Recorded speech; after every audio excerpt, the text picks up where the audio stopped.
कि 4 मुसलमान जो मेरे इस राज्य में बड़ी पोस्टों पर हैं, यदि आप उनको कुरान से समझाएं और वो लिख के दे दें कि आप ही आखिरी जमाने के खामद हैं, तो स्वामी जी फिर औरंगजेब को झुकाना मेरे लिए कोई मुश्किल नहीं होगा। मैं औरंगजेब को पकड़ के ले आऊंगा। तब मैं औरंगजेब सो चुस्ती से पड़ा बांध के कमर। ध्यान दो सुंदर साथ जी, बांध के कमर मतलब लड़ाई करने के लिए तैयार हो जाऊंगा और उसको पकड़ के आपके चरणों में झुकाऊंगा। लड़ो वास्ते दीन के, लड़ूंगा वास्ते दीन के, आपके हुक्म के अनुसार जो भी बात होगी मैं करूंगा उससे तलवार के साथ। सिर सौंपया इन बात पर और कसम उठा ली कि स्वामी जी ये शीश आपके चरणों पर अर्पण करता हूँ। तब श्री जी साहेब जी ये कहा, तब स्वामी जी ने कहा मुझे मंजूर है। आप चारों काजियों को राज दरबार में बुलाने की बजाय 1 पहर तक केवल उनकी ड्यूटी लगा दो कि वो निश्चय करके 1 लाख आके मेरे से चर्चा सुने, फिर जो कुछ रिजल्ट होगा आपके सामने आ जाएगा। चारों के हस्ताक्षर करवा के मैं आपको दे दूंगा। सौंपो हमको मुसलमान, सौंपो, एक बाहर हवेली दे दो, क्योंकि राजमहल में तो वो आ नहीं सकते।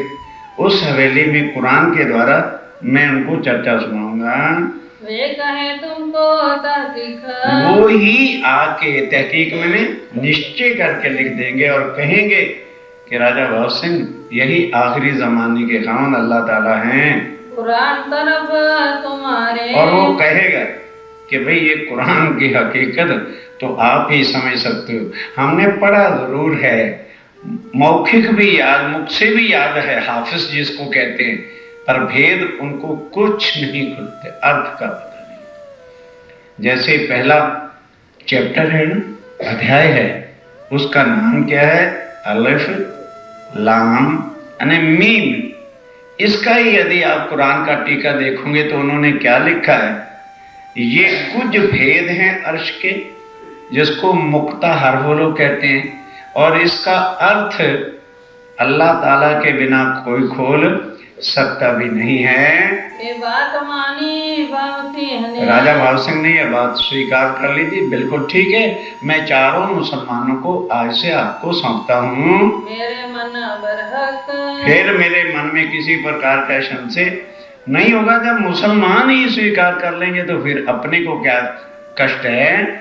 तुम इन पर मेहनत करो, आप इनके साथ बैठ करके परिश्रम करो, मेहनत करो, कुरान से समझाओ। ये बात बड़ी बुजुर्ग, तो स्वामी जी ये तो बहुत बड़ी बात है कि हिंदू तन के अंदर आपको वो पहचान जाए और अल्लाह ताला करके मान लें, ये कोई छोटी सी बात नहीं है। ये तहकीक कर उठे और ये निश्चय करके अब उठे वहां से, होने लगी चर्चा दिन से। बस और सुने, औरंगाबाद के बादशाह राजा भाव सिंह ने चारों की ड्यूटी लगा दी, चारों को लिख के भेज दिया कि कल से आप लोगों ने 1 कलाक जाके चर्चा सुननी है और उसके बाद दरबार में आना है। इन समय भट्ट भवानी, अब ध्यान दो सुंदर साथ जी, जिन किताबों को पन्ना जी में ढूंढोगे नहीं मिलेंगी, नौतनपुरी में ढूंढोगे नहीं मिलेगी, सूरत चले जाना नहीं मिलेगी।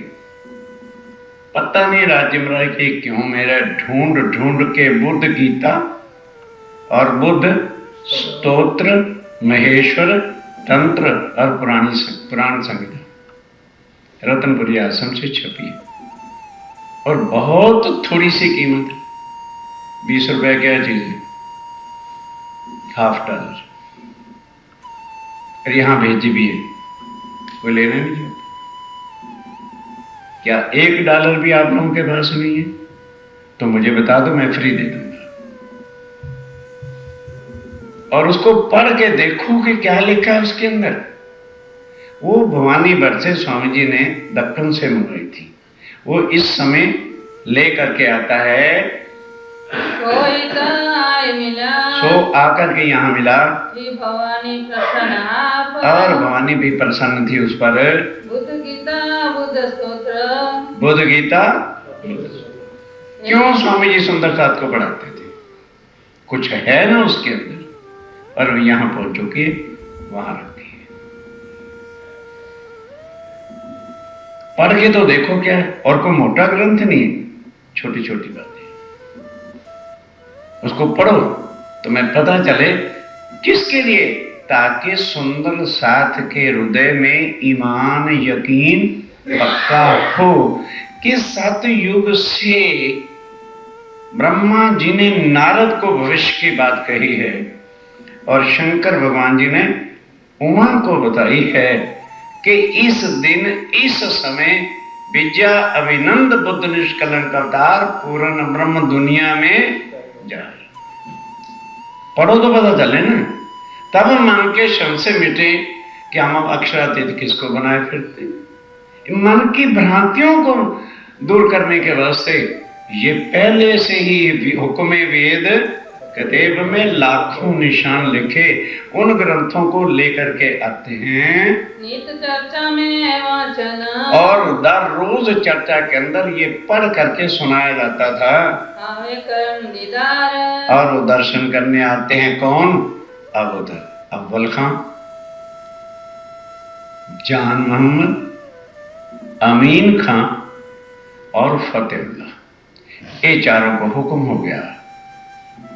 तो अब अव्वल खां हैरान होता है, कहते भी आखिर जमा इमाम मेहंदी तो उदयपुर में मिले थे, वो ताल के ऊपर जो घोड़े पे आया था और चाबुक मारता था, तारतम लेके आया था। कहने लगे तो यहाँ कोई और इमाम मेहंदी आ गया क्या? अब उन्हें क्या पता कि स्वामी जी यहाँ आ गए। तो अब बादशाह के राजा के कहने पर वो जाता है अव्वल खां, और जब देखा कि तो स्वामी जी यहाँ बैठे तो तुरंत आके चरणों में गिर पड़ा। जहान मोहम्मद अमीन खां, भाई अव्वल खां की बात हो रही है, अभी जल्दी हाँ, उधर जान मोहम्मद और महीन का कोई भी ड्यूटी लग गई, ये तीन को सुनाए कान, पीछे चलो, आगे निकल गए।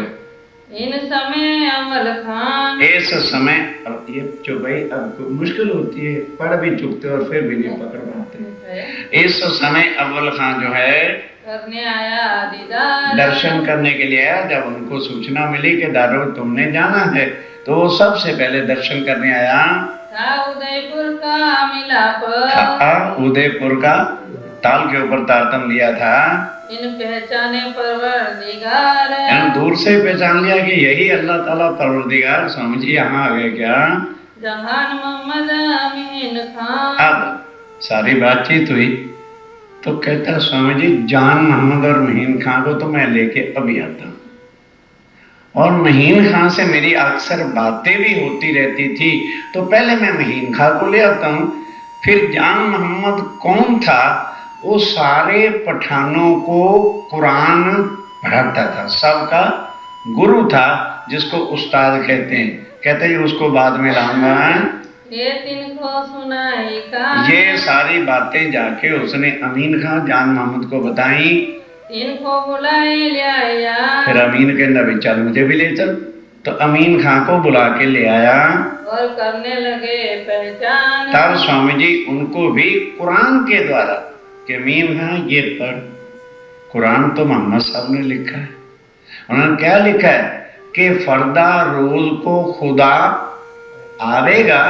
फरदा रोज कहते हैं 11वीं सदी को। अर्थ क्या होता है? टुमारो, कल के दिन खुदा आएगा। तो ये 24 आवर्स वाला कल में दुनिया के साल 1000 हैं, तो खुदा का दिन एक होता है। दुनिया के साल 100 होते हैं, तो खुदा की रात एक होती है। तो कल तो तभी आएगा ना जब आज का दिन और रात बीत जाएगी। तो 1000 साल और 100 साल की रात 11वीं सदी के बाद बोलो आना चाहिए। बताओ स्वामी जी के बिना कोई आया? वो अक्षरातीत है जो कुरान के लिखे अनुसार, जो शास्त्रों के लिखे अनुसार दुनिया में आके प्रकट हुए। बोल भाई 11वीं सदी चल रही है। अमीन खां को कहने लगे हाँ तो पहचान फिर ये भेद जो खोल रहा है, ये कौन खोलने वाला है? मोहम्मद साहब ने कुरान में लिखा था कि ये कुछ बातें जो हैं ये खुदा की हैं, और खोलेगा कौन? खुद खुदा ही आके इसके अर्थ खोलेगा। खुदी की जो पहचान देता है वही खुद खुदा होता है। मीन को ईमान आया, बस जिनका यकीन होता है उसका यकीन पक्का था, कुरान के ऊपर ईमान आ गया, ये ताबे हुआ तब उसी वक्त चरणों पे गिर पड़ा, तारतम ले लिया। हम हिंदू होकर के भी सोचते तारतम लें कि ना लें, भाई क्या कहेगा, मामा क्या कहेगा, इसी में मरे जा रहे हैं। औरंगजेब के वक्त में मुसलमान जिन्होंने पहचान की, तुरंत उन्होंने तो नहीं सोचा मुसलमान मुझे मार डालेंगे कि क्या होगा क्या। जिनका ईमान है, जिनके अंदर परम धाम के आत्म अंकुर है, एक पलक की तरह स्वामी ने लिखा है, मोमिन चले बिजली की तरह, जैसे बिजली का स्विच ऑन किया लाइट हो गई। तो जो मोमिन है वो बिजली की लाइट वाणी खींचू भी नहीं पड़क से। मुसलमान हिंदू का सवाल ही नहीं है। तुरंत आके स्वामी जी के चरणों में अमीन खां में लग गया और लिख के दे दिया कि हुजूर बेशक कुरान के लिखे अनुसार आप ही आखिर ज़मान इमाम हिंदी हैं, और तारतम ले लिया। रजाल सो लड़ने लगा, अब किसको पता चल गया? जान वो सबका उस्ताद है। उसने कहा भाई अगर ये सारे ऐसा करेंगे और बात लग गई, औरंगजेब को पता, वो तो मुझे मार डालेगा। चाही लेने शोभा अब स्वामी जी कहते हैं कि ये शोभा का समय अब है। अब ही जो धनी की पहचानेगा ना, शोभा तो उसकी है। वक्त आखिरत को तो सारी दुनिया पहचान जाएगी कि यही अक्षरातीत है, इन्होंने ही हमें भाव सागर से। शोभा अब है कि अपने धनी को जो पहचाने। कारवानों में पठाना, अब कहा रवानों में, रवाना एक रवि जो है ना, ये रवि एक जमात है, वहां के मुसलमानों को पठानों को रवान कहते थे, उनके अंदर ये चर्चा चल गई। सनंदे सुनी जान मोहम्मद, अब ध्यान दो, तो जान मोहम्मद उस्ताद था, वो कहने लगा भाई ये तुम एक हिंदू वैरागी को इमाम मेहंदी कहते हो? कहने लगी चलिए। अब उनको सनंद से इमाम मेहंदी की पहचान, ये अपने सरंद ग्रंथ में एक विकरण है, उसका हेडिंग ही है इमाम मेहंदी की पहचान और मोहम्मद साहब की पहचान। अब जब ये सनंदे उसने सुनी, आखिर कुरान के जानने वाला था, चोट तो लगी हृदय में, जो ये पहचान होए इनसे, ताकि इस वाणी से जो है उसको, क्योंकि मुसलमान है, उसको किससे समझाओगे?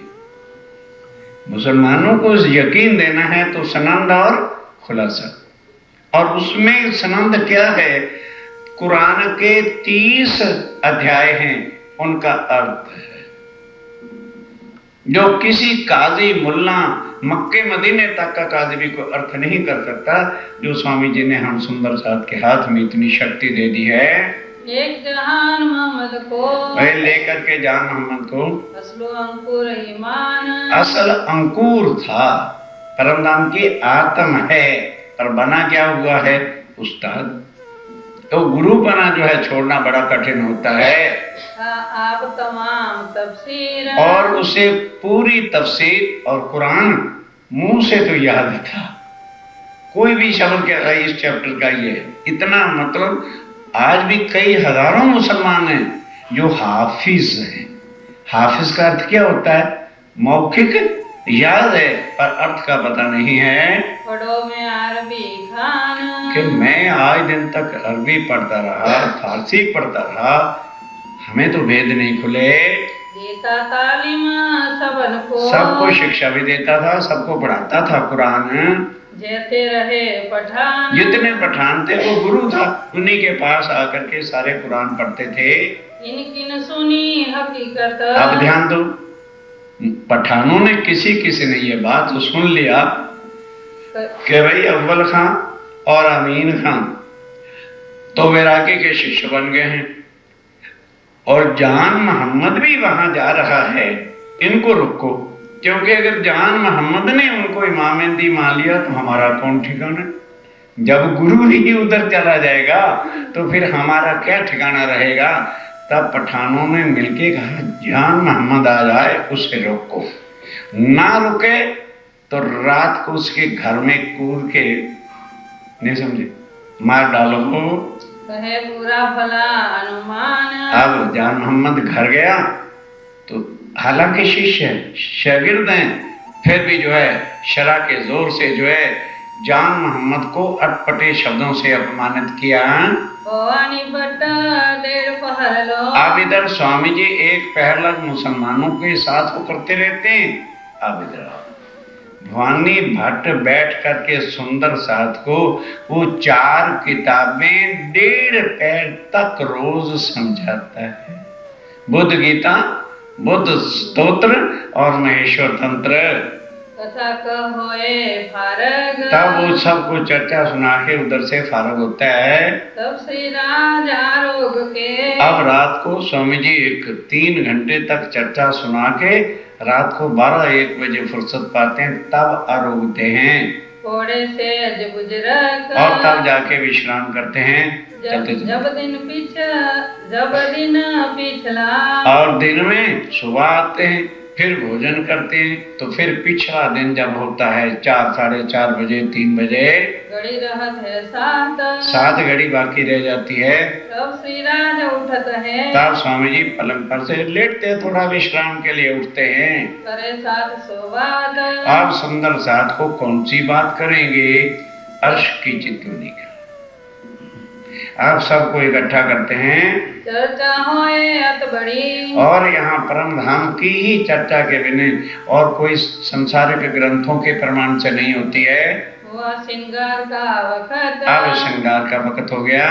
संध्या को आरती हो वही। अब संध्या को आरती भी संध्या आरती होती है। सब साथ खड़ा देखत। सब सुंदर साथ खड़ा होकर के आरती का लाभ लेता है। और जब बोला जाता है श्री जी साहब जी मेहरबान, सब मिलकर के बोलते हैं। एक तरफ लालदास, एक तरफ लालदास, दूजी भवानी भट्ट। अब चर्चा शुरू होगी तो एक तरफ तो भवानी भट्ट सुंदर साथ को लेके बैठता है और एक तरफ लालदास जी कुरान के ग्रंथ लेकर के, कुरान है, तफसीर हुसैनी है और तफसीरें हैं, सबको लेकर के बैठता है। उससे चर्चा होनी है। चर्चा कुरान भागवत की। चर्चा कुरान और भागवत की। स्वामी जी चैप्टर वो पढ़ते हैं, स्वामी जी मिलान करते हैं कि देखो जिस लीला को हमने ब्रिज की लीला कहा है उसको कुरान में हूद नबी के घर तूफान आना कहा है। और जहां वो कहते हैं ये हूद नबी और रास किधर हुई? नूह नबी के घर। अब नूह नबी क्या था? अरब के अंदर एक पैगंबर था। तो खुदा का हुक्म हुआ, जाहिरी बातें वो नहीं समझ पाते कि ऐ नूह नबी अरब में तूफान आने वाला है, एक नाव बना। हुक्म ले गए तो ये बड़ा ही होता है ना, लकड़ी का काम करने वाले, वो था, नाव बनाने लग गया। कहने लगे ऐसा कर 300 हाथ की लंबी और 40 हाथ की चौड़ी वाली नाव बना। जाओ मक्के में देने वाले से पूछ लो 300 का और 40 का अर्थ क्या है। बोलिए सुंदर साहब जी, आप बोलो 300 हाथ की लंबी का क्या अर्थ है और 40 हाथ की चौड़ाई का क्या अर्थ है? हम परम धाम जाएंगे, जैसे समझ जाए वीजा बनाए के वहां पहुंच जाएंगे। 301 जुथ के अंदर सखियां हैं और 40 जुथ पत्नियां हैं। तो क्या करना, जब तूफान आएगा एक एक जुथ को अंदर बिठा लेना और किश्ती को पार कर देना। और फिर लिखा है किश्ती बनी, तूफान आया, एक एक जुफ्त को बिठाया और कुश्ती जाके जंगल में छूट गई। अब उन्हें पूछो जंगल कौन सा है?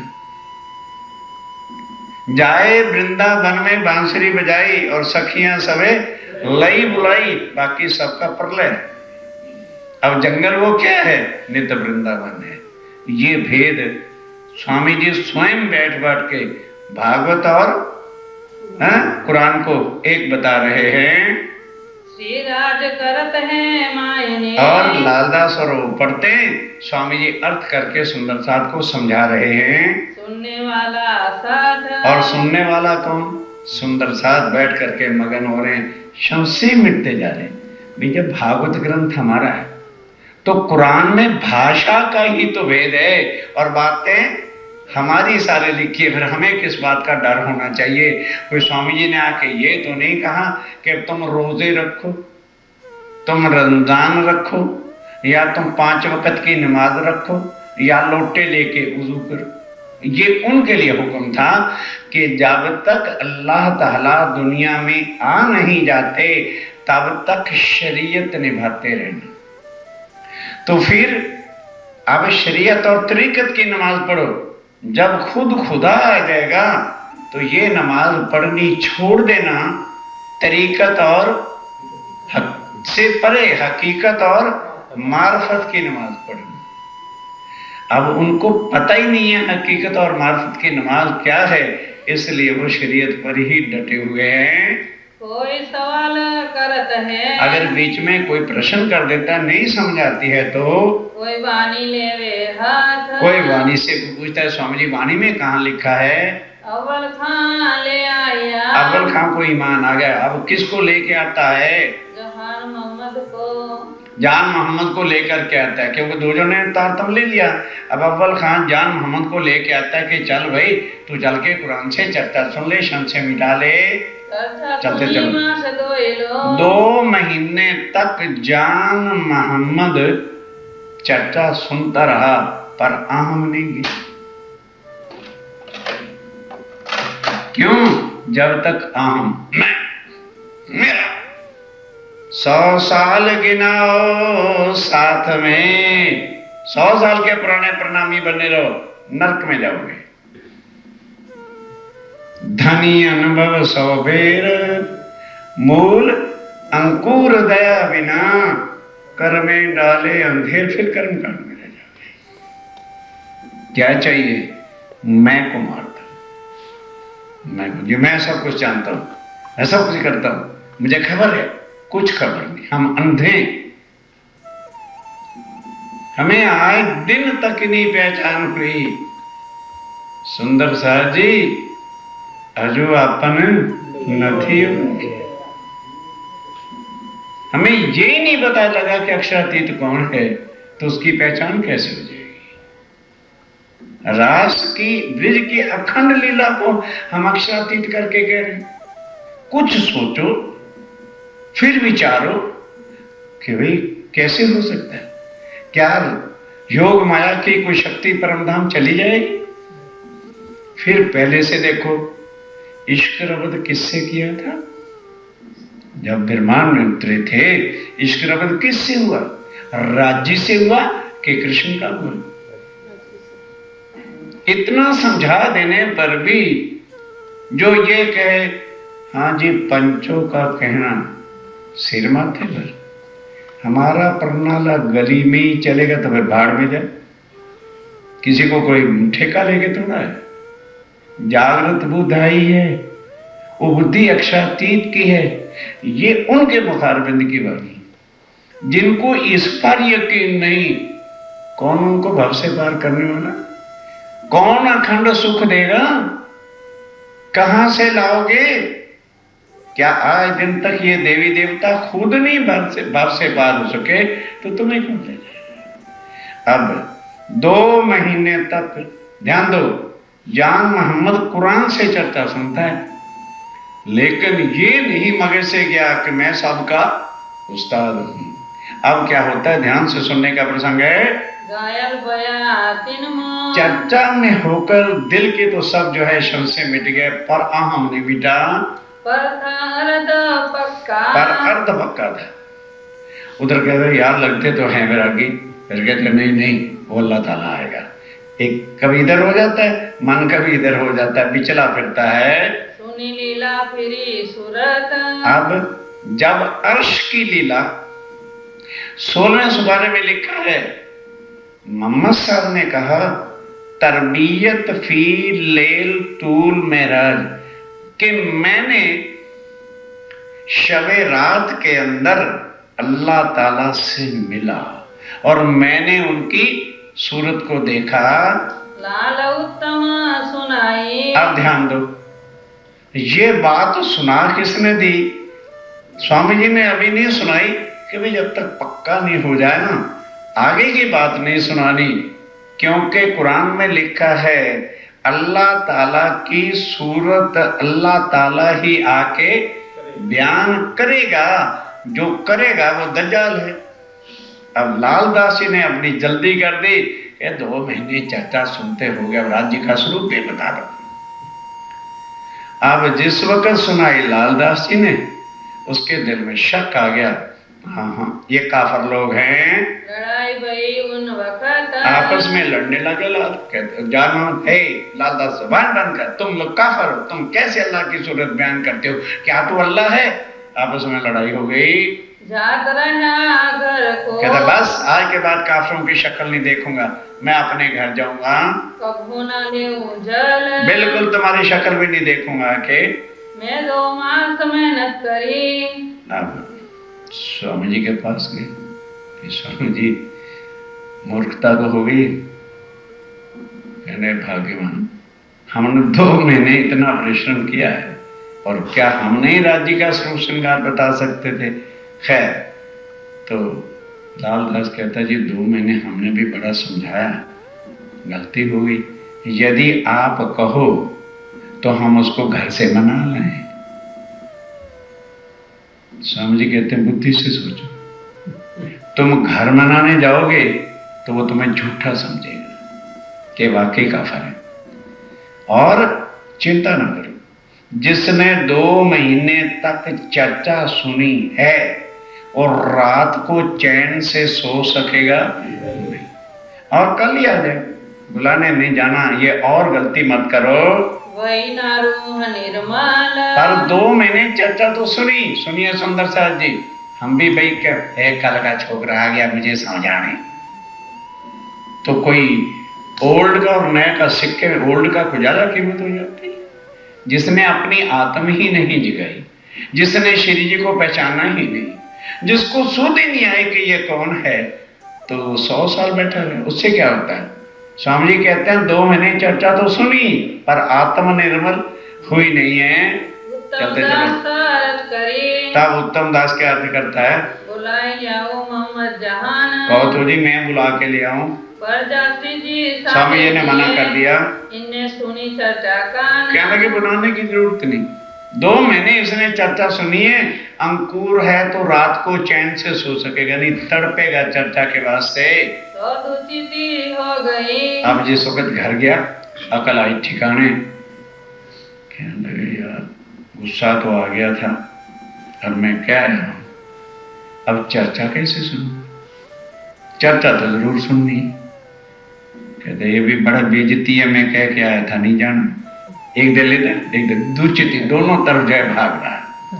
सोचते सोचते जब बहुत रात होगी, जाओ सुबह में चर्चा तो अवश्य सुनने जाऊंगा, फिर सोच लिया रह ना सके घर में। स्वामी जी कहते हैं घर में नहीं बैठेगा, एक रात आज जो नहीं है वो तो आएगा, नहीं आएगा सुबह भागा चला आएगा, देखो यहीं पर खुद आ जाएगा, रात को उठ दौड़ेगा और रात को ही उठ के भागेगा, करने लगे दिल से, और उसके दिल में जब पश्चाताप होगा, अभी तो क्रोध आ गया ना उसके अंदर, वो भाग गया है, दिन दूसरे आया, तीसरे दिन आगे जाएगा। ये है जागृत बुद्ध की शक्ति, ये है स्वामी की चर्चा की शक्ति। कोई जादू करामात नहीं है, जो बैठ के एकाग्र चित्त से सुनेगा और समझेगा वो इस चर्चा से कीमती संसार की कोई वस्तु नहीं समझेगा, वो इसके बिना नहीं रह सकता। आ गया दूसरे दिन ही जान मोहम्मद श्री जी साहेब जी के पास पास आया और क्या कहता है मुझे क्यों ना समझावत कि स्वामी जी मेरे ऊपर भी कृपा करो ना, मेरी भी रूह को जगा दो, क्यों नहीं मुझे समझाते हो। स्वामी जी कहते हैं भाई हम तो पूरा प्रयास कर रहे हैं, पर तेरे अंदर जो अभिमान है ना कि मैं कुरान का शिक्षा देने वाला हूं, वो रास्ते में फाटक लगा हुआ है। तेरा अहंकार तुझको नहीं जागने दे रहा।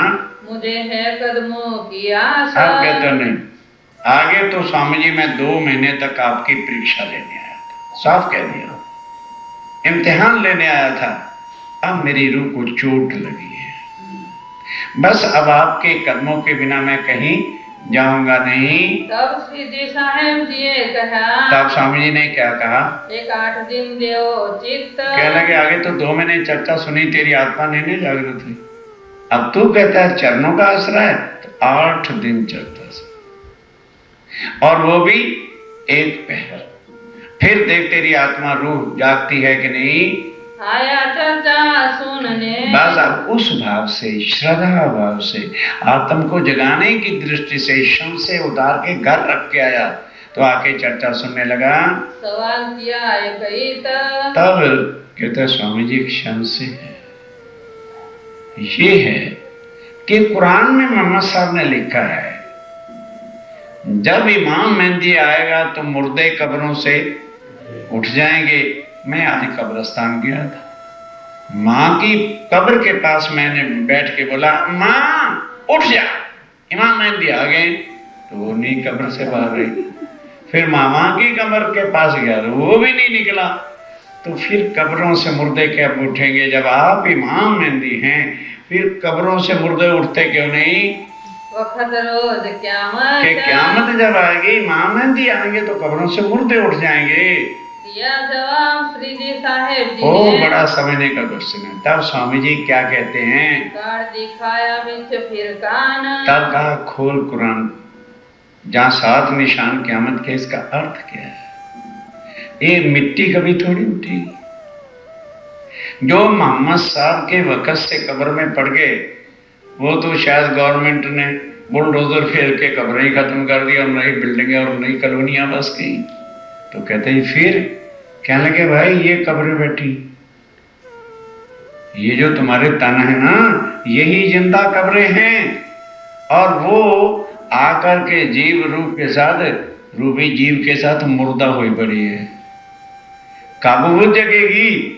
जब इमाम मेहदी श्री प्राणनाथ जी की वाणी से उनको सारी बात याद आ जाएगी, तो वो जीव दुनिया के देवी देवता झूठ से नाता तोड़कर वहां जोड़ जाएगा।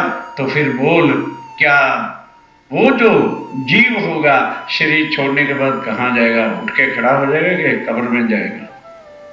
अकल नहीं। कहना कि यही तो शब्द मुक्तात है। कुछ बातें हैं कि जो खोलेगा वही खुद खुदा होगा। उससे पहले तू तो रोज तालीम देता था, तूने क्यों नहीं अर्थ कर लिया? दुनी करी किन वास्ते? ये बता, पहले ये दुनिया बनाई किन के वास्ते? अपरम धाम से क्वेश्चन पूछ रहे हैं। पहले तो ये बता, कुरान के अर्थ जानने वाला है, ये ब्रह्मांड, ये खेल, ये दुनिया किन के वास्ते बनी है? तो कर दई पहचान। तो कुरान से उसको पहचान दिया के वास्ते अपनी रूहों के, और उतरते अरवाहों ने हक ने रूहों को कया अलस्तो बेरब के रूहों, और कोई कठिन तुम्हारे लिए काम नहीं होगा। जिस दुनिया में तुम जा रहे हो वहां झूठ की पूजा है, वहां के अनेकों भगवान होंगे, एक नहीं हजारों भगवान होंगे, और उन भगवानों की चर्चा सुनाने वाले भी गली गली में जो है हजारों फिरते होंगे। फक्त एक मेरे ही पहचान कराने वाला कोई भी दुनिया में नहीं होगा। इसलिए तुम भी भूल जाओ, तुम भी राम और कृष्ण को अक्षातीत बनाते फिर मैं तुम्हारे साथ रहूंगा, तुम्हारे जैसा तन मेरा होगा, तुम मेरी और खान कर सकसो। सब कुछ परम धाम में बता दिया कि ऐ जान मोहम्मद, बता ये दुनिया किसने बनाई और किसके हुक्म से बनी और क्यों बनी थी? इश्क रबद के वास्ते, इश्क रबद के वास्ते कुरान में लिखा हुआ है। सुंदर साहब जी, ये बातें भी कुरान के अंदर है कि अर्श अजीम में अल्लाह ताला की रूहों ने अल्लाह ताला से इश्क रबद किया। उतर आए मोमिन, तब इश्क का बेवरा करने के लिए मोमिन आ गए। कहाँ? हूद नबी के घर, गोकुल में नंद जी के घर में। नूर जलाले मांगिया, आ जाओ। नूर जलाल कौन है? अक्षर ब्रह्म। रूहों ने तो दुख का खेल मांगा, वही सेम, और अक्षर ब्रह्म ने परम धाम की लीला को मांगा। देखो इश्क रूहन, के देखो मैं इश्क रूहों का भी देखो कि हे मेरे परवरदिगार, है मेरे धनी, रूहें जो आपकी आत्माएं हैं वो आपसे क्या प्रेम की लीला करते हैं और आप उनके साथ क्या लीला करते हो, क्योंकि ये लीला तो रंग माहौल में होती है और अक्षर ब्रह्म उसके अंदर जा नहीं सकता। इस वास्ते देखाया, इस वास्ते ये हूद नबी के घर और नूह नबी के घर ब्रज की लीला ने और रास की लीला दिखाई। दो तकरार दो बेर, दो जो है तकरार, अर्थात एक पिक्चर की 3 रीलें बनी, एक ब्रज की एक रास की, वो दिखा दिए रात में। अब ये तीसरा है, रात को ये तीसरा, ये प्रातः काल तीसरा स्टार्ट हुआ है। रचा इन जो फिर, ये जो फिर खेल रचा, पहला लय कर दिया, अखंड कर दिए। रास लीला खेल के, रास लीला खेल के आए ब्रारब श्याम, वही आत्म अक्षर जोश धनी दान कृष्ण वाला तन छोड़ के और मोहम्मद के तन में आके सेम शक्ति राज्य की बैठ गई। इसलिए है निज नाम श्री कृष्ण जी और मोहम्मद रसूल, क्योंकि उधर भी अक्षर है इधर भी अक्षर है, अक्षरातीत नहीं। हम कैसे कह देंगे कृष्ण अक्षरातीत? अगर कृष्ण अक्षरातीत है तो फिर मोहम्मद भी अक्षरातीत। इस वाणी से पढ़ो, रास लीला खेल के आए ब्रारब श्याम, अक्षर की आत्मा है, राज्य तो नहीं आए वहां पर, शक्ति उनकी अवश्य आई। सो कागज कलाम अल्लाह का, तब वो राज्य राय की वाणी कुरान में आके कही उसने। आया मोहम्मद मोहम्मद जो है रसूल बन के आया और आकर के वास्ते अपने मोमिनों को ये सारी साक्षी कुरान में रखी है। करी शरत 10 और शरत की थी मोहम्मद साहब ने कि 10वीं में ईसा, 11वीं में इमाम मेहदी खुद संसार में जाहिर हो जाएंगे, हम आवेंगे फिर। और मैं भी, मोहम्मद साहब ने कहा मैं भी उनके साथ आऊंगा। कब आए? ठहरो ना, अरे ठहरते भी हो कुछ। मोहम्मद साहब कब आए बोलो? कहाँ थे स्वामी जी जहां बाहर जाके नमाज सुनी? मेरे में क्या हो क्या इत मोहम्मद को मिल जले यहाँ लो इससे कर। अब जब उस बात सुनी समझी तो मोहम्मद साहब की शक्ति का क्या अर्थ है? अक्षर की आत्म और राज्य का हुक्म, ये 2 शक्तियां पहले नहीं थी स्वामी जी के अंदर, 3 ही शक्तियां थी। इस वास्ते वहां तक नहीं नाम श्री कृष्ण जी कहते थे।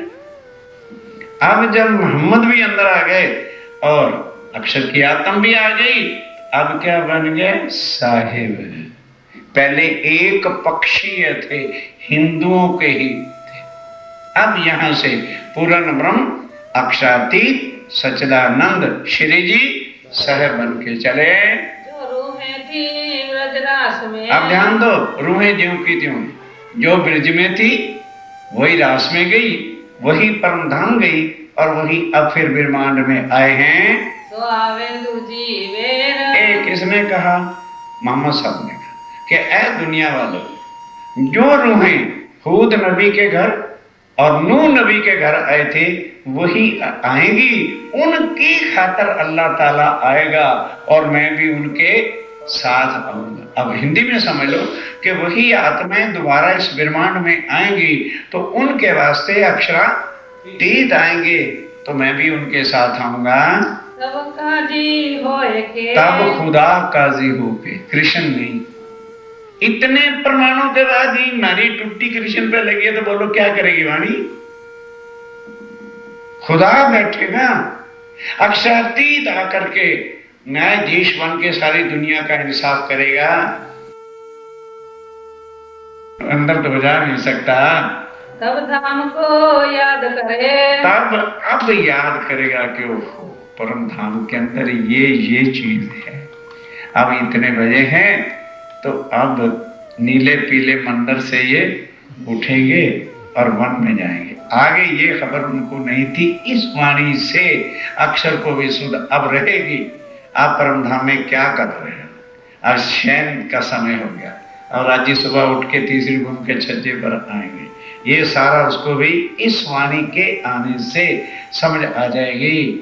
चित चुंबे यो कर, इस तरह से जो है वो होना है। मोमिन मिलावे को, और मोमिन मिलावे को कहाँ? मूल मिलावे को याद करेगा। तब आठो विस्त की, तब जब अक्षर ब्रह्म जाना करेगा तो ब्रह्मांड का प्रलय होगा। सब जीवों को उधर ले लिया जाएगा और सबको 8 वैष्णव में कायम कर दिया जाएगा, अखंड कर दिया जाएगा। उठ बैठी बुनियाद, बस संसार का प्रलय हो जाएगा। जो ईमान ल्याए के, अब ध्यान दो, जो यहाँ ईमान लेकर राज्य को पहचान कर शरीर छोड़ेगा, सोवे बीच कबर, कब्र में सोएगा, यानी मिट्टी उसकी कब्र में चली जाएगी। वही उस वाणी से फिर जागृत हो जाएगा, कब्र से उठ के खड़ा हो जाएगा। तो चुंबे नूर के चित्त में, और वो नूर के चित्त में अखंड हो जाएगा। भूले नहीं क्यों कर, फिर वो कैसे भूल सकता है? जिन्होंने राज्य की पहचान कर ली और शरीर छूट गया, हर समय कहाँ रहेगा? राज्य के चरणों में। जो उठेंगे मुर्दे, और जब यूं उठेंगे, हे जान मोहम्मद, यूं मुर्दे उठने। मिट्टी, पागल आदमी, कभी मिट्टी थोड़ी मिट्टी से उठेगी, वो तो खत्म हो गए, कीड़े खा गए हड्डियों को। कब्रों से क़यामत, ये है क़यामत के दिन। इन कब्रों में जो सोए हुए जीव हैं, आत्मा हैं, वो खड़े हो जाएंगे उठ के इस वाणी के माध्यम से। इन समय की रहमत, अब उस समय का जो आनंद होगा 7वें दिन का, करी मोहम्मद ईद, अब स्वामी जी कहते हैं वो मैं अब जाहिर कर रहा हूँ। ये दरवाजा खोल दे, बस इस बात का भेद खुलते साथ उसकी आत्म जागृत हो गई। जो साया जोर, जब जो है जान मोहम्मद को जोश आ गया, तब दजाल कांपिया, अब आगे चलना के बार गिर गया। अब मुसलमान बड़े घबरा लगे, भाई अब हमारे, जब उस्ताद ही उधर चला गया है, अब हमारा क्या ठिकाना है? करने लगा शोर, अब सारे मुसलमानों ने मीटिंग बुलाई और शोर मचा रखा कि अच्छा आज जान मोहम्मद को आने दो, हम उससे लड़ेंगे कि वो क्यों एक हिंदू काफिर के चरणों में गिर गया है। आया दिन तीसरे, बात तीसरे दिन। अब ध्यान दो, जब उसकी आत्म जागृत हुई तो अब पहले दिन क्षर क्या है? लाल का, ये ला जो है विरमान, इसका भेद समझाया। फिर दूसरे दिन योग माया और इला अक्षर का भेद समझाया। और तीसरे दिन रंग माहौल मूल मिलावा का वर्णन कह रहा था कि अल्लाह ताला वहां विराजे हैं और रूहें उनके चरणों में। अब बड़े ध्यान मगन होकर वो सुन रहा था, उठ के खड़ा हो गया, बस मेरे अल्लाह ताला, बस जो आप मुझको देना चाहते थे वो मुझे आज मिल गया है। जहान मोहम्मद ईमान, जान मोहम्मद का ईमान पूरा हो गया। हकीकत मार्फत की, हकीकत और मार्फत का पता चल गया, हो गई पहचान, पहचान हो गई। आवत जहान मोहम्मद, अब जान मोहम्मद रोज चर्चा सुनने आता है, तारतम ले लिया, लिख के दे दिया। और अव्वल खान, और अव्वल खान और महीना वही, और महीन आती, तीनों को पहचान हो गई। बैठे चर्चा में नित्यान, वो नित्य आने रोज आके जैसे सुंदर साथ बैठता वो भी चर्चा सुनते हैं। और मुसलमान वही, और भी मुसलमान आते हैं, सब चर्चा सुने, और सब बैठ के चर्चा सुनते। औरंगजेब के दरबार सोचो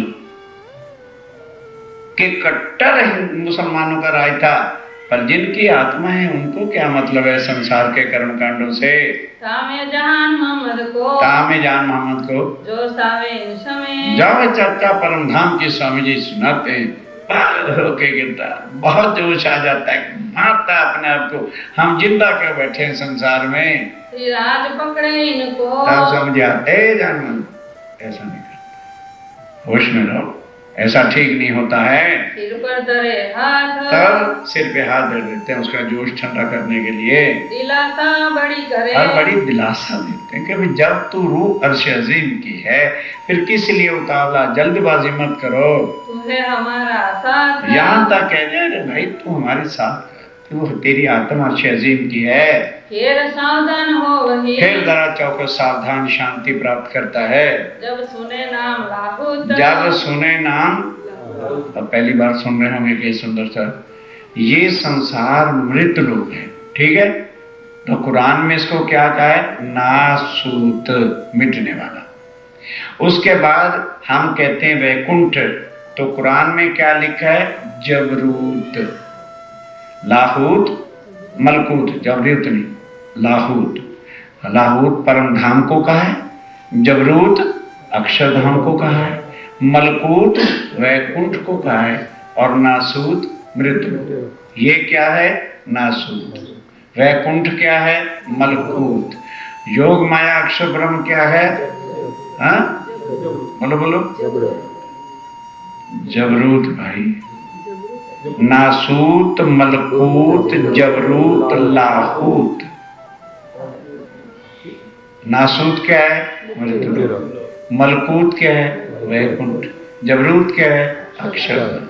और लाहूत क्या है, तो ये बताओ फिर हाहूत क्या है, मूल है।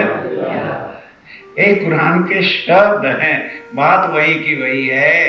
तब फिर गिरे जोश में, और जब फिर परम धाम की बात याद है, फिर जो है कदमों पे गिर पड़े, मेरे अल्लाह ले चल। आत्म तड़पती है पिया को मिलने के लिए, याद करे क्यामत, ओ हे अल्लाह ताला क्यामत करो, जल्दी ले चलो। यूं चर्चा रात को हो वही, इस तरह से चर्चा रात को होती है। जब रहे पिछली घड़ी चार, जब 4 घड़ी पिछली रहती है तब सार्थकी विदा होए, तब वो लोग चर्चा से उठ के विदा होते हैं, फिर करे विचार, तब विचार करते हैं, तब श्री राज आरोग के, तब स्वामी जी आरोप करके इंडोला खाट पड़त, तब हिंडोले में पहुंचते हैं, विश्राम करते हैं, पीछे साथी इन समय, तब सुंदर साथ इस समय, रात की रामते गावत, तब राज की रामते गरबा कीर्तन करते हैं।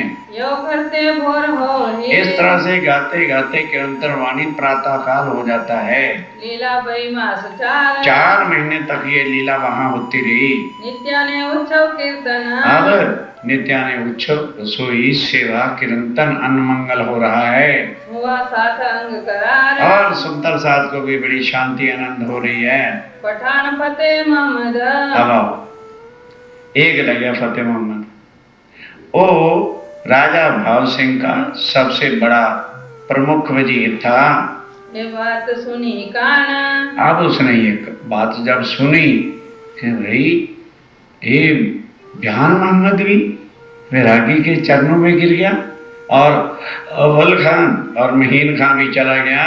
कहा जहान मोहम्मद को, अब वो जान मोहम्मद को जाके मिलता है, कर दे वैरागी की पहचान, कहने लगा जान मोहम्मद तू तो उस्ताद था, तू एक वैरागी हिंदू को कह रहा है ये अल्लाह ताला है, चल मैं तेरे साथ चलता हूं, और तू मुझे भी पहचान करा तो फिर मैं भी उनके चरणों में गिर जाऊंगा। 40 सदी से लिख दई, ध्यान दो, जैसे भागवत के 40 प्रश्न हैं तो कुरान के अंदर भी 40 ही हदीसें, और मोहम्मद साहब ने कहा था इसका जो अर्थ मायने करेगा वही अल्लाह ताला होगा। तो कहने लगे देख भाई जान मोहम्मद, ये 40 हदीसें मैं लिख के दे रहा हूं, अगर वो वैरागी इसके मायने कर देंगे तो मैं भी मान लूंगा कि अल्लाह ताला है, तो तहकीक जानियो, तब मैं तहकीक मान लूंगा, निश्चय कर लूंगा होवे खाविंद जमाने, कि फिर यही खामद जमाने का, यही आखिर जमानी, यही प्राणनाथ, यही अक्षरातीत, यही अल्लाह ताला है। ले आया हदीस से जान मोहम्मद, क्या लगे चलो भाई, अब फतेहुल्लाह को लेके और 40 हदीसों को लेके कौन, लाल दास स्वामी जी के पात्र, कुछ तो पकड़ने की कोशिश करो। फतेहुल्लाह जान मोहम्मद की बैठ हो रही है, कहते चल भाई, तो जान मोहम्मद फतेहुल्लाह को लेकर के स्वामी जी के चरणों में आता है और क्या कहता है, स्वामी जी ये है फतेहुल्लाह, और सबसे बड़ा वजीर यही है। अब इसने कहा है कि यदि स्वामी जी इन 40 हदीसों के अर्थ खोल देंगे तो मैं भी समझूंगा कि यही अल्लाह ताला। अब स्वामी जी को कहने लगे, भाई जान मोहम्मद मैं क्यों खोलूं, तू क्यों ना खोले। ये है सब साथ करूं मैं, ये प्राणनाथ जी के वचन है। और आज कोई हमारे अग्रगण चर्चा भी सुनते देख लें, प्रतिज्ञा करो उसकी चर्चा में जाना नहीं। अरे राज्य की चर्चा है कि उसकी चर्चा, इतनी अकल भ्रष्ट भी बड़ी। किसकी चर्चा सुन रहे हो भाई, बोलो बोलो। अरे सुन रहे हो ना, इस पर भी नहीं यकीन। राज्य महाराज की चर्चा के बिना कुछ है। तब स्वामी जी ने कहा, भाई ओ जान मोहम्मद, तेरे पास भी कुंजी गंज खुदा यानी तारतम है और मुझको भी राजी ने तारतम दिया है, तो तू उस चाबी से इसके अर्थ खोल, तारतम की शक्ति से इसको समझा। कहने लगे, हुजूर आपके हुक्म के बिना तो हम कुछ नहीं कर सकते। तब वो पगे लगा और स्वामी जी ने कहा, जा खड़ा हो जा, राज्य के हुक्म से खोल। भाई इतना ही तो होता है उनका, और क्या होता है।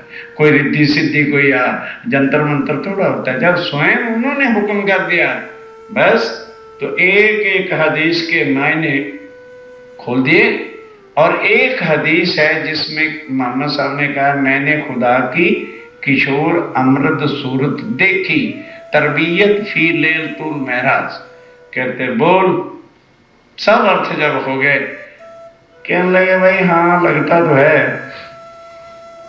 पर जब तक औरंगजेब ईमान नहीं लाएगा तब तक भाई हम आगे नहीं हो सकते। तो कहने लगे, फिर तेरा खुदा अल्लाह है कि तेरा खुदा औरंगजेब है? नहीं समझे भाई, तू कहता है औरंगजेब माने, तो तेरा खुदा ईमान जो है अल्लाह पे आना चाहिए कि उस औरंगजेब पे आना चाहिए। तब फतेह मोहम्मद कहा, तब फतेह मोहम्मद क्या कहा, इनमें ना कछु शक कि भाई मैं ये नहीं कहता कि कुरान या हदीसों के मैंने नहीं खोले, कोई शक नहीं है, मैं मानता हूँ, स्वीकार करता हूँ कि यही अल्लाह ताला है।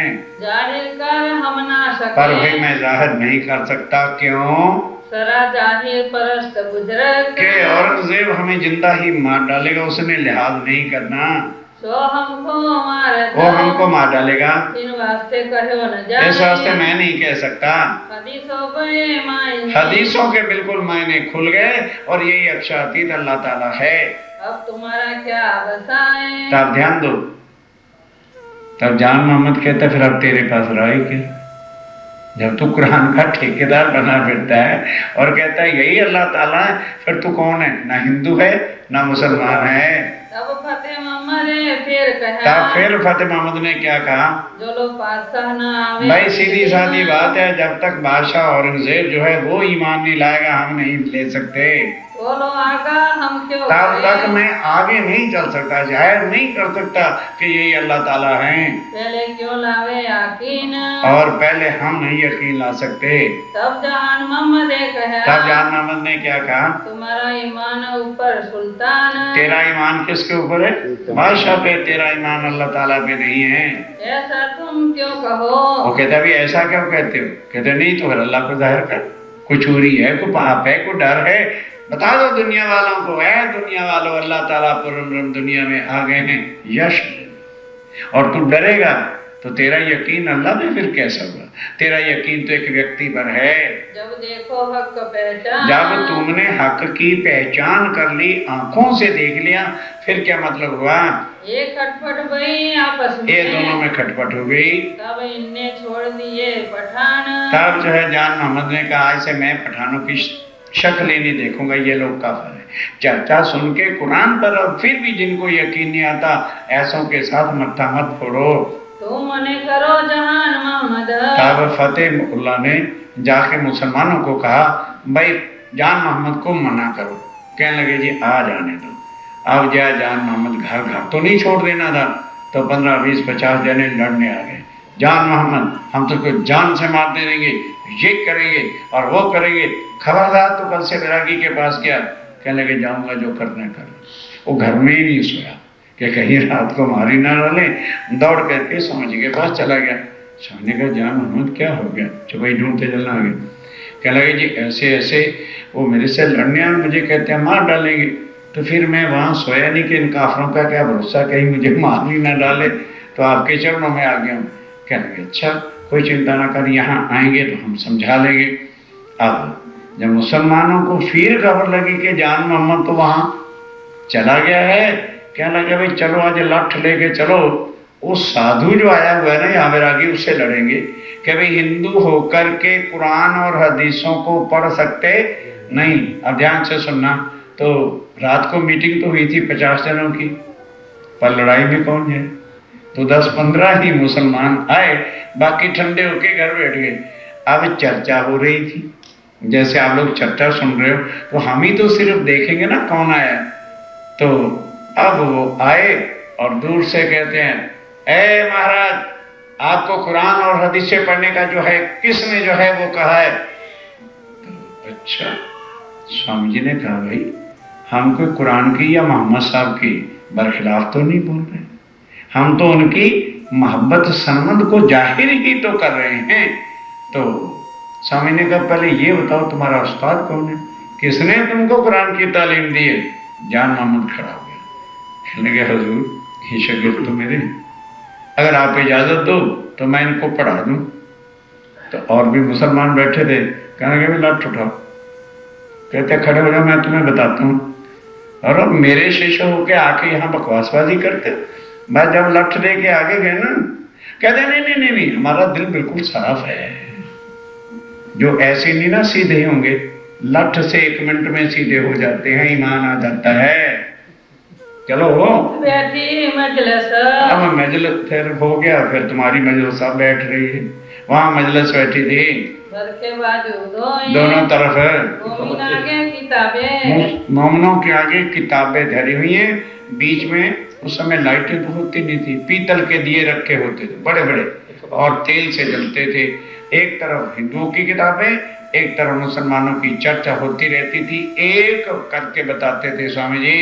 आया जोश अव्वल खान को, तब अव्वल खान को जोश आ गया, और जान मोहम्मद को, यारो उठो जिमी फिरी, हद हो गई, हमारे ही शिष्य हम कोई पढ़ाने के लिए आ गए, हद हो गई यार, जमीन उठ गई, गजब हो की बात हो गई है, ये तो उड़ गई सब हद ही उड़ गई है कि हमारे से तालीम लेते थे, आज हमें शिक्षा देने आए हैं। ये भगत जी हम जाते हैं, मैं जब लठ उठाया कहते भगत जी महाराज हमारे दिल साफ है, पढ़ो पढ़ो तुम, हम जाते हैं, हमको कीजिए माफ, हमको माफ कर देना। ये होता है डंडा, यार लातों के नहीं बातों से माना करते, और यार गुस्से के नहीं इशारों को जाना करते। तभी तो स्वामी जी ने चिट्ठी लिखी थी, ये जाहल बुद्धि है, इन पर कुदरत का सोटा पड़ेगा ना, तब ये श्रीत कर्मकांड को रामकृष्ण को छोड़ेंगे, तब तक नहीं ये छोड़ते। हम तो अब जाते हैं, कहते जी बस अब हम जाते हैं, ठीक है, हमारे दिल हुए सब, हमारे दिल हुए चट्टा से के डंडे से, हमारा दिल साफ हो गया है। उठ भागे भाग करके उन मुसलमानों ने जान छुड़ाई, जाए सिपाही में क्या सो, और जाके बड़े मुसलमान इकट्ठे होके भाई मर गया, अब तो जब उस्ताद ही उधर चला गया, अब हमारा क्या ठिकाना रहेगा। और औरंगजेब को पता चल गया तो मार मार के सीधी हड्डियां कर देगा, दोनों तरफ से मार पड़ रही है। यारो बड़ा जादूगर, भाई यार ये तो बड़ा जादूगर, जो इसके पास चला जाता है वही इसी का हो जाता है, अब कोई ना वहां पे जाना। हमारा कछु ना चले आजो, भाई हम लड़ने भी गए थे, पर हमारा उनके सामने कुछ नहीं चल सकता। इन समय बाप सिंह का, बस अब जब सबने लिख के दे दिया तो स्वामी जी ने कहा ले बेबास से, कहता है स्वामी जी बेशक मुझे विश्वास है, पर कम से कम कोई शक्ति तो दिखा, क्यों मैंने औरंगजेब से लड़ना है तो मुझे आपकी शक्ति का भी तो पता चल जाए, कुछ ऐसी चमत्कार की लीला दिखा दो कि मेरे संशय मिट जाए। स्वामी जी कहते हैं तू ये बता कि मैं कुछ जादूगर, तू कहता है मुझे कुछ दिखाओ, तो मृत लोग तो तू देख रहा है भगवान है जो कुछ भी है। मैंने जरा सी योग माया के नूर की तेज तेरी तरफ करनी है और तूने मर जाना, तू सहन नहीं कर सकेगा। तो जैसे हम लोग कहते हैं जी आप कृपा कर दो तो भले हमें मूर्गलावाना नजर आ जाए, बड़ी तमन्ना होती है ना। ये हमारी तो चित्र लगती है महाराज जी आप कृपा कर दो ना, हमारी आंखों को दिखा दो जरा, हमारा भी ध्यान वहां पे चला जाए ना जरा। अच्छा स्वामी जी कहते हैं सहन कर लेगा, जब आप कृपा कर दोगे तो फिर क्यों ना सहन कर दूं। स्वामी कहते हैं मर जाएगा, बाज आ जाए सुजित से, कहने लगे एक बार तो समझी कृपा कर ही दो जरा सा। परमधाम तो बहुत दूर है, योग माया में वही नूर है, किया नहीं भाव से मर गया, मृत्यु उसी समय मृत्यु हो गई। अब जब वो मृत्यु हो गई तब बादशाह कौन बनेगा? फतेह मुसलमान बादशाह बन के तख्त पे बैठ गया। अब सुबह ढूंढते चलो, बस जैसे देश संस्कार का उसका हुआ और आकर के तख्त पे बैठा तो पहला हुक्म क्या इशू कर दिया, जितने वैरागी हिंदू साधु यहाँ पर है पकड़ करके जेल में डाल। अपने आप को अल्लाह ताला कहते हैं। जितनी सेना थी औरंगाबाद में और जितनी पुरुष के आदमी थे सबको कहा औरंगाबाद को घेर लो, और घेर करके कोई गली ना, बिल्कुल कर्फ्यू ऑर्डर लगा दो और पकड़ पकड़ के उनको जेल में डाल दो। श्री जी साहेब जी उनके बुरे। आप ध्यान दो, जान मोहम्मद आए आगे कहता है स्वामी जी तो बड़ा काम कर लो, बाहर जा नहीं सकते और आप छुपने वाले तो हैं नहीं, तो अब करेंगे तो क्या करें? कहने लगे चिंता नहीं, जिस गली, ध्यान से सुनो, जिस गली में फतेहुल्लाह रहता है ना उसके आजू बाजू वाली हवेली देख खाली है तो ले ले, हम वहां चल के बैठेंगे। जामन मोहम्मद कहते स्वामी जी फतेहुल्लाह के घर में? कहने लगे हाँ, और वहां बैठ के कुरान पढ़ेंगे, वहां बैठ के चर्चा कुरान की करेंगे। तो वो समझेगा कि यहाँ कोई काजी बैठा है इसलिए हमें कुछ नहीं कहेगा, तू चल। बस यही राज्य महाराज दिल में कह रहे हैं। बस उसके यहाँ, किसके? फतेहुल्लाह के यहाँ बाजू वाले मकान में आके बैठ गए, लगे कुरान उतारने। अब लगे फिर कुरान वहां बैठ के फिर टीका कर रहे हैं, चर्चा कुरान की कर रही है, ला इलाहा इल्लल्लाह मुहम्मद रसूलुल्लाह रब्बुल आलमीन आते की बस पढ़ रहे हैं कुरान को। लोभ दिखाया तीन। तब वो काजी आता था एक, तो उसको लोभ दिखाया, भाई तू दोनों वक्त आके जरा उर्दू भाषा में हमें अर्थ लिखवा दे। वो तो राजी भया, और राजी भा गया, पैसे से हर कोई राजी होता था। बैठे लालदास चरण, लालदास और चरणदास जी लिखने बैठते हैं। 3 दिन तहाँ रहे, 3 दिन जो है वहां अर्थ होता रहा। ये ढूंढे शहर में ढोर। अब पुलिस मिलिट्री सब गांव गांव गली गली मंदिर मस्जिद सब ढूंढते फिरते हैं। आगे फतेहुल्लाह को कहा सरकार साहब वो तो कहीं है नहीं, कोई सुई तो है नहीं कि कहीं छुप के बैठ गई। हमने सारे मोहल्ले मंदिर मस्जिदें चारों दरवाजे बाहर जाने के ढूंढे, वहां कोई नहीं। वो कहने लगा अच्छा वो भड़कल दरवाजा ना, एक गेट का नाम था, जैसे दिल्ली में Kashmiri gate Ajmeri gate, gate के नाम है बाहर जाने के रास्ते, वहां से पता करो। तो वो वहां आए तो भड़कल दरवाजा, लोग कहते हैं मूर्ख तो नहीं हो गए तुम है? अरे 4 दिन तुम्हें टक्करे मारते होंगे, वो यहाँ है ही नहीं, वो उसी रात ही चले गए थे जब फतेहुल्लाह यहाँ बैठा था। तब कर्फ्यू हट गया और सिपाही अपने घर चले गए। अब आया जान मोहम्मद, कहने लगे स्वामी जी सुंदर साहब से पूछे, कहने लगे अंदर बैठे कुरान की चर्चा कर रहे हैं। मेरे अल्लाह था, इनको मौत कभी नहीं डरा था। तब कहा स्वामी जी अब नगर में शांति हो गई है, पुलिस मिलिट्री अपने स्थान पे चली गई है, अब कृपया आज की रात सुंदर साहब को लेके यहाँ से निकल चलो। स्वामी ने कहा ठीक है। सब सुंदर साहब को कह दिया भी आज रात को 11 बजे 12 बजे शांत हो जाएंगे लोग, तब आप उनको चलना है। अब ध्यान के सुनने का प्रसंग अब है। अब सुंदर साहब को लेके वहां से, कहां से? औरंगाबाद से चले स्वामी जी। शिताब निकलो यहाँ से, के शिताब निकलो, ये जान मोहम्मद ने कहा। मोहे दिखाओ श्री जी साहेब। बस फिर आके वो श्री जी साहब जी से मिला साथ ले आए कदमों और सब सुंदर सा पकड़ के स्वामी जी के पास ले आए हकीकत कही और सारी उसने हकीकत बता दी कि शहर में इस वक्त क्या हाल है। जब तक लगा दिन डूबने बस दिन डूबने लगा तब स्वामी जी ने तैयारी कर ली। श्री जी साहेब जी मेरे लालदास कितनी चुपैया पीछे खड़े हुए हो, अभी तक यही करते फिरते हो। मैंने सुना दी कि स्वामी जी लेके भी निकले। तब लालदास जो उतनी देर तक तो टीका करते हैं, फिर रात को निकलेंगे। बुलाए लाए चरणदास को, तब चरणदास को भी बुला लिया। तफसीर छोड़ी 3 ठोर, तब तफसीर कुरान का काम छोड़ दिया। 7 कोस चले गए। बस अब रातों रात कितने चले गए? 7 कोस चले गए। अब क्या होगा? सब सुंदर साथ चल रहे हैं। ध्यान दो, कहते हैं भाई बात ये, या तो ये अक्षरातीत नहीं और या हमारी आत्मा परम धाम। दुनिया में राम के भी भक्त हैं, कृष्ण के भी भक्त हैं, वैष्णो देवी के भी भक्त हैं। उन पर तो ऐसी कभी मुसीबत आई नहीं। जिस दिन से स्वामी जी के साथ सूरत से चले हैं तो मुसीबत ही मुसीबत के बिना तो कुछ नहीं। दिल्ली में पहुंचे तो बाकी तो भाग गए, हमें उठा के जेल में डलवा दिया और मुसलमानों ने मार मार हड्डियां तोड़ दी।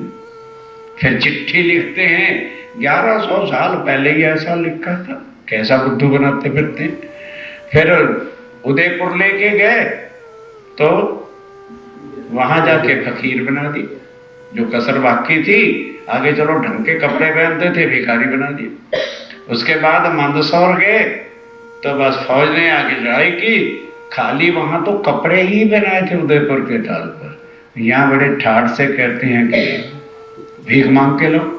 एक दिन नहीं 2 दिन 8 महीने भीख मंगवाई अक्षरातीत थे और कहते हैं रूहों को दुख नहीं दे सकता है? तो भाई फिर बड़े लाड से कहते हैं अरे मैंने तुम्हें इस मंजिल तक इसलिए बुझाया है, तुम्हारी परीक्षा लेता हूं, अच्छी परीक्षा लेता। फिर वहां से औरंगाबाद आए तो आज बड़ी मुश्किल से जान बची है। ये हमारा कोई नसीब अच्छा था, ये समझे? ईमान खत्म। अब क्या अच्छा था? हमारा नसीब अच्छा था। अब घुसफुस बात करते करते स्वामी जी भी बीच में चल रहे हैं, कानों तक तो उनके भी आवाज आ गई, बोलते कुछ नहीं अभी। अब वहां से चल के आकोट आ गए। श्री मोहम्मद कहे मोमिनो। अब रात वहां बैठ गई। अब स्वामी जी कहते हैं सुंदर साथ जी, औरंगाबाद की कहाँ का वृतांत है? औरंगाबाद का है। अब आकोट की कहो। अब आकोट में पहुंचे हैं। अब स्वामी जी भी तो कुछ करेंगे ना, पता चल गया कि मैं भी अक्षरातीत नहीं हूं और ये आत्मा भी परम धाम की नहीं है। इनका नसीब अच्छा था जो औरंगाबाद से आ गए हैं। जो बीतक है बुजुर्ग। अब कहते हैं कोट की जो बीतक है सारी बीतक से बुजुर्ग। यहाँ कैसे ईमान मोमनों का गिर जाता है। अब स्वामी जी को डंडे से तो नहीं कहेंगे अक्षरातीत। अब दूसरे दिन उन पर एक प्रश्न, तो कल औरंगाबाद की